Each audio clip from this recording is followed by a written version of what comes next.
probably all the publicity has been favorable to the National Football League. I think that I feel we're on an equal basis with the National Football League today, and I think that as soon as the American Football League wins a Super Bowl game, then there isn't going to be this question. That was Lynn Dawson in the summer of 1968. He predicted the American Football League needed only a Super Bowl victory to answer the question whether or not the AFL was ready for full partnership. After 2 Super Bowl championships, the answer is clear.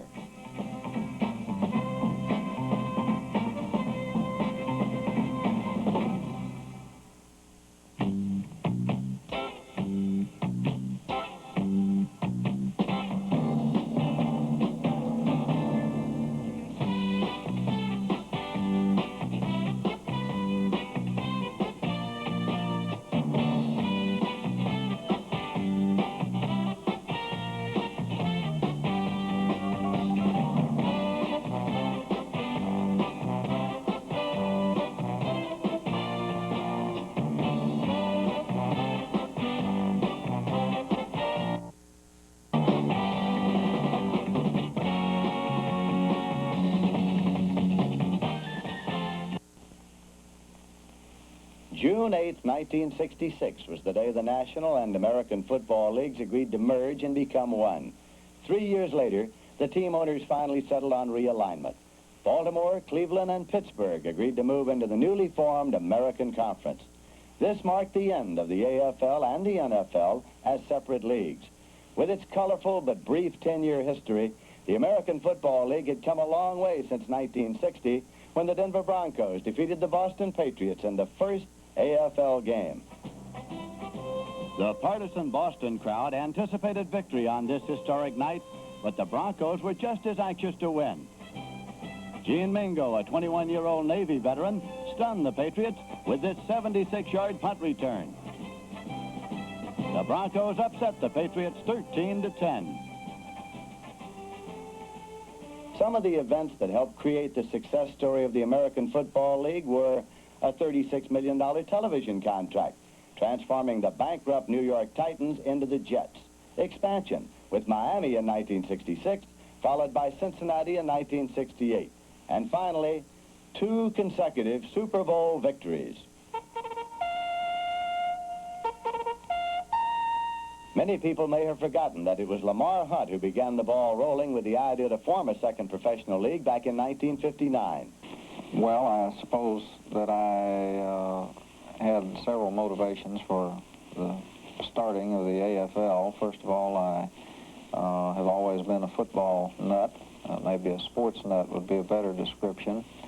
And I felt that the city of Dallas should have a pro football team. Dallas was my home.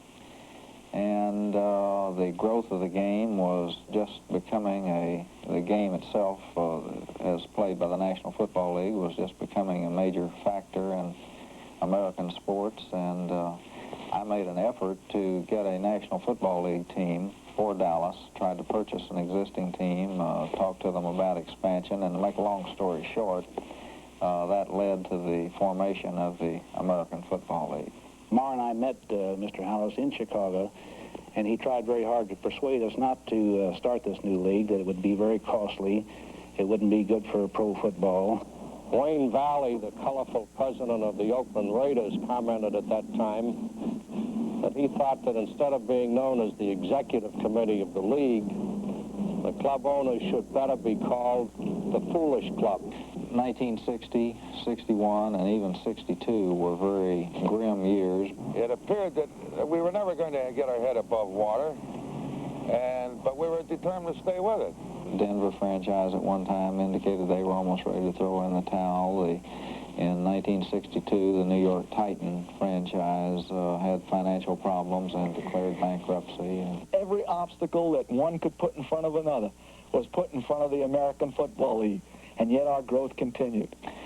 I would say that there were 2 turning points in the American Football League's growth, which were the keys to our making it. One was the announcement of our new 5-year television contract with the National Broadcasting Company. This was in January or February of 1963. This was vital because it ensured us the income to be able to compete against the National Football League for players, which was, as I said, vital.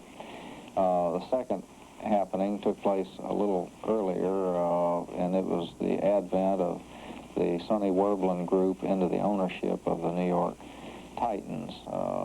They changed the name to the Jets at that point, and although they had to play one more year in the Polo Grounds and still drew very slim crowds, the advent of Sonny and his show business knowledge, his entertainment field knowledge, was a key to the growth in the New York market, which later burgeoned once the team got into Shea Stadium.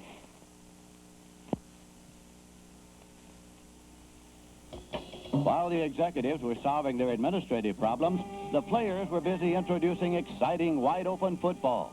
In the early years, the long pass dominated play. Cookie Gilchrist was one of the league's first power runners. Offense was the name of the game, and Cookie's explosive style was making headlines. As the league matured, so did the defenses, and brawn gave way to finesse. The biggest weakness was on pass defense. Babe Perilli, who was quarterbacking in the AFL from the very beginning, saw this weakness diminish as the league came of age. I think the league has certainly come a long way. I can think back when the league first started. I think our biggest problem was the fact that the defensive backs weren't, well, really too sharp. All you had to do is go back and throw the long bomb, and 50% of the time you could probably complete it. As far as a quarterbacking standpoint is concerned, we did a lot more checking off and automaticing because we had a lot more blitzing in those days. I think we have less blitzing now, and we've settled down to more of a standard straight type of defense where it's man against man.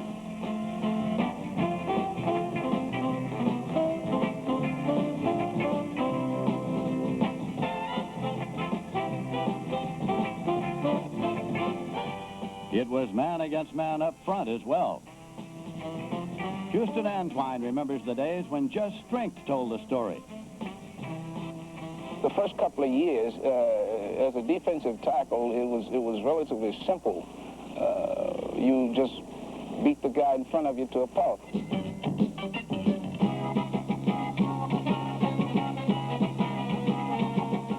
The defensive backs were learning fast. One of the league's best was, and still is, Johnny Robinson of the world champion Kansas City Chiefs. I think there's a knack to intercepting a pass. For instance, sometimes you pick up clues from reading the quarterback's eyes when he's getting ready to deliver the ball and things like this that seem to help defensive back come up with the interception. But I think the big pass rush is probably the most vital thing, making the quarterback make that mistake, throw a little early, throw a little off step. And fortunately, our big boys on our club give us that big pass rush, and of course that certainly helps a defensive back as much as anything. As more emphasis was placed on the defensive secondary, the overall style of the league took on a new look. They called it sophistication. The defensive stars, like Johnny Robinson, were finally in the headlines. As a league, there were many teams that developed their own individual personalities. San Diego always seemed to burn up the track with blistering speed in the backfield.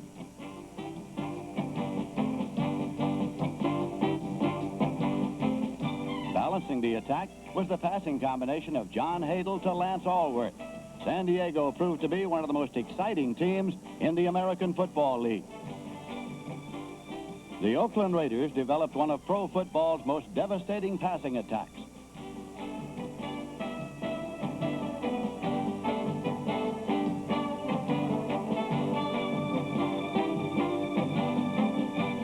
The philosophy was to utilize the pass-catching talents of the running backs as well as the flankers and ends. Defensively, the opposition never knew who was going to wind up with the football.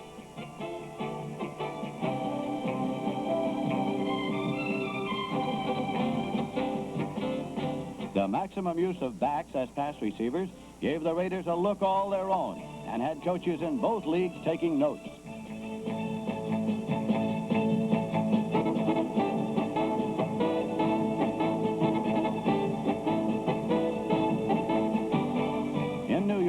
the Jets became the toast of the town as Joe Namath demonstrated the art of reading defenses. The Jets' balanced attack eventually brought the AFL its first Super Bowl championship. Kansas City coach Hank Stram introduced an imaginative multiple offense with a moving pocket.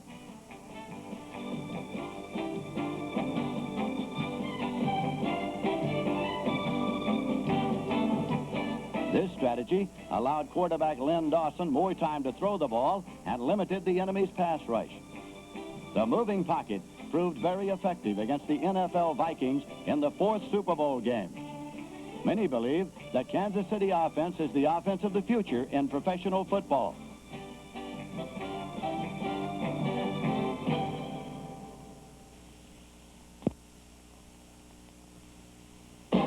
The conflict between the leagues was never more evident than in the battle for players. Billy Cannon was the first college star to join the AFL. Billy came to us under strange circumstances. He admitted to me that he'd signed a contract with the Los Angeles Rams, and I agreed to double the salary that he was to receive from the Rams. And then the Los Angeles Rams filed a lawsuit against Billy, which naturally we had to defend him and had to defend him in the Los Angeles courts, and won the case on the basis that the judge said that he thought Billy should have the maximum amount of money, and we'd offered him the maximum amount, so he should play with the Oilers, and we got our first superstar. Lance Allworth also chose the American Football League. He almost signed with the NFL and didn't know it. When I went with San Diego, I was drafted by San Francisco. And I was drafted number 2 by San Diego and number 1 by San Francisco. And it's really funny because I never really talked money with San Francisco. Al Davis just did a fantastic job of selling me on the San Diego Chargers. And I met with him, and when I did sign, we were playing in the Sugar Bowl in New Orleans. And of course, you can't sign if you're playing in a bowl game. And I was going to sign under the goalpost. And Coach Brawls, of course, kept telling me, he was our coach at Arkansas, he said, no, I don't want you to do anything to upset the boys, because we were playing Alabama. And they had a fine, fine football team. But after the ball game, of course, there was a big mix-up, and I didn't see Al, but I saw one of the other Charger scouts, and the guy whom I thought was a Charger scout, and it ended up he was with San Francisco. And he had me over there on the goalpost, and I almost signed, but I didn't. And Al walked up about that time and saved me, but I'd almost signed, and I hadn't even talked money with him. Allworth went on to become one of pro football's most feared pass catchers.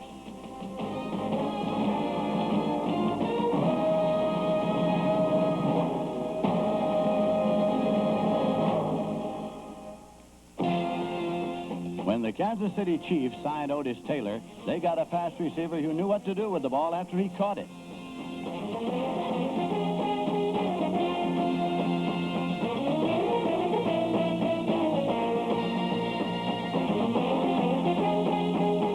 Lamar Hunt wasn't about to let Otis get away.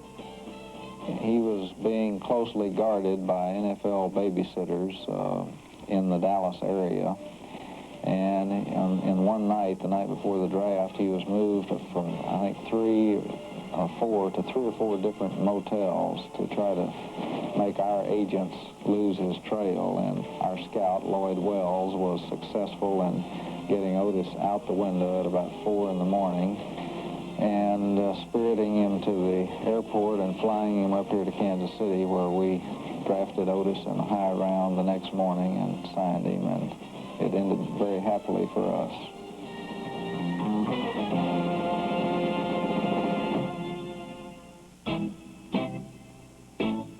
In 1965, New York sold nearly 25,000 more season tickets than the previous year. Why? Because Sonny Werblin signed Joe Namath to a contract calling for an estimated $400,000. $400,000 for a football player? Well, that's ridiculous. Football players said it was ridiculous. Everybody said it was ridiculous for somebody to pay that type of money for an individual, untried. But the thing is, what it did accomplish, I think, looking back now, is that it got everybody to look at the American Football League. And finally they said, well, I'm going to watch this. And watch it they did. Broadway Joe became a celebrity in New York and eventually led the Jets to a world championship.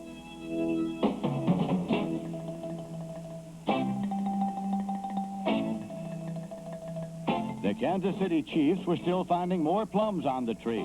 Heisman Trophy winner Mike Garrett was one of the more pleasant surprises to come out of the battle for players. Mike, I think, is probably one of the most complete backs that I've ever coached. We really thought, however, that he was committed to the Los Angeles Rams, and as a result, we didn't get involved in drafting him early because of this commitment we thought he had to the Rams. And very frankly, there was a little doubt as to whether or not Mike would be able to be big enough to endure the duration of a 20-game campaign in professional football.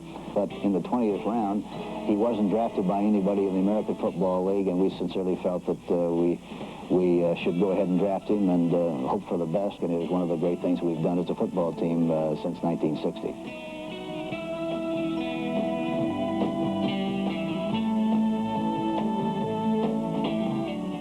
Pete Gogolak of the Buffalo Bills was the first of the soccer-style kickers to make it big in professional football. He was also the first named player to jump from the AFL over to the NFL. Gogolak's signing with the New York Giants bitterly intensified the rivalry between the two leagues.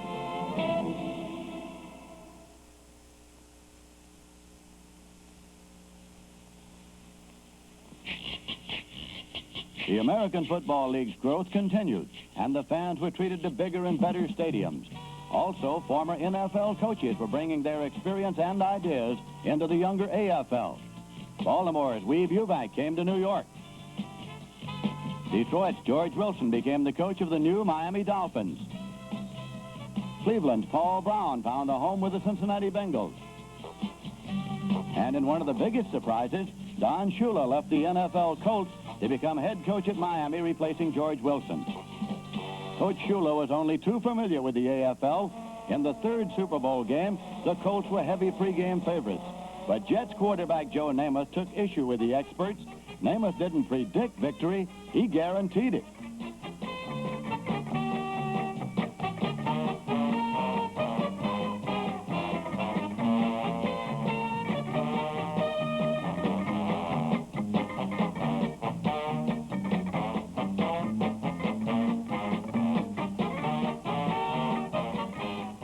Joe's confidence was contagious as the Jets followed their leader's game plan perfectly in the Orange Bowl.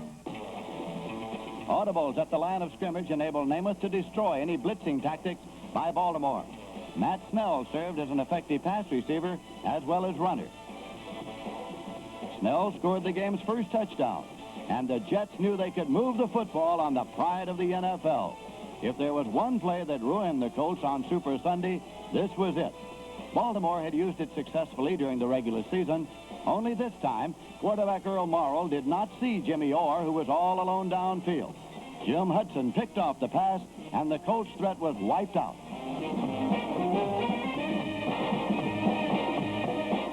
The Jets slowly began pulling away from Baltimore. Jim Turner applied the pressure with the first of 3 field goals.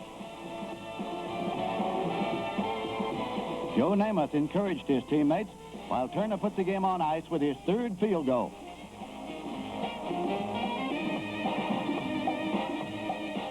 With the score 16-7, old pro Johnny Unitas was trying desperately to beat the clock. Finally, Randy Beverly cut in front of Jimmy Orr for the interception that closed the door on the stunned Colts.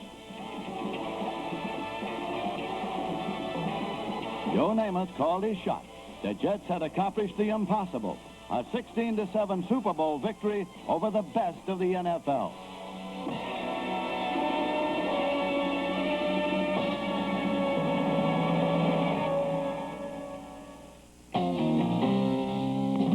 Neither team got into the Super Bowl the following year, but the predictions remained the same. This time, the Minnesota Vikings, with their devastating defense, were supposed to beat the American Football League representative Kansas City Chiefs. But like the previous year, the underdog scored first. Jan Stenerud gave the Chiefs an early 3-0 lead.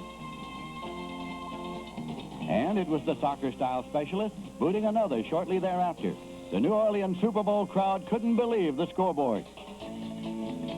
The Chiefs, with pro football's most imaginative offense, were causing the Vikings' tough defense all kinds of problems. This reverse by Frank Pitts set the stage for Jan Stenerud.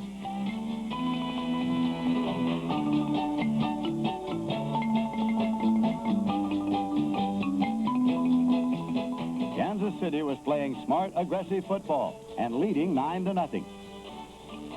During the regular season, it was usually the Vikings who grabbed the lead, then called on their spirited defense to turn back the opposition. Now the shoe was on the other foot, and Minnesota was in trouble.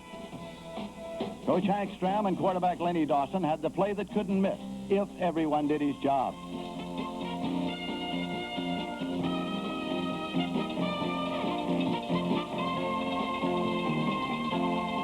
It was a trap that sprung Mike Garrett loose and into the end zone.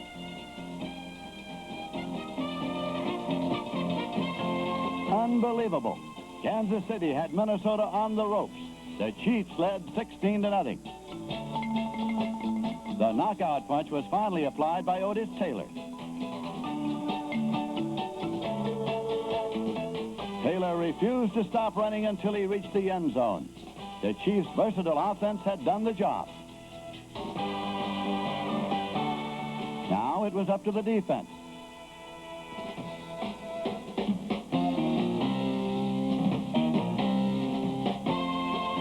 For Viking quarterback Joe Kapp, this was his longest day. The Kansas City defense was magnificent. For the second straight year, the AFL had captured the championship of professional football.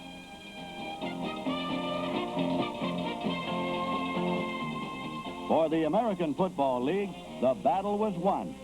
Parity was achieved, and the struggle for survival was over.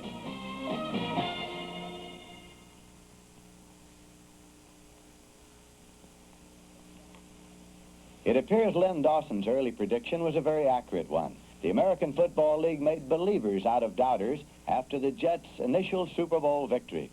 And for those who thought it was a fluke, it was Len Dawson himself who directed the Kansas City Chiefs to another Super Bowl championship just 1 year later.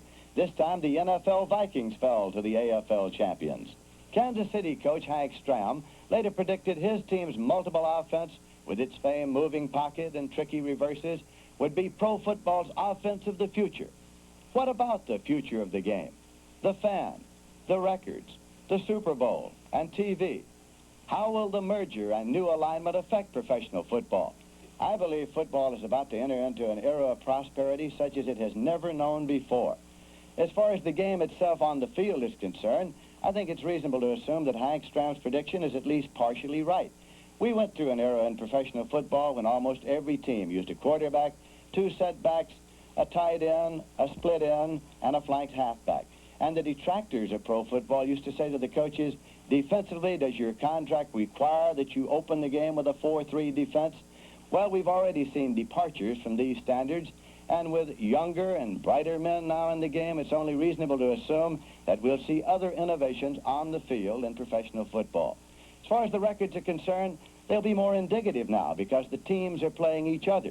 There was a time when the staunch NFL fans said, what does an AFL passing record mean? They were aware that when the AFL began, it was primarily an offensive league of necessity.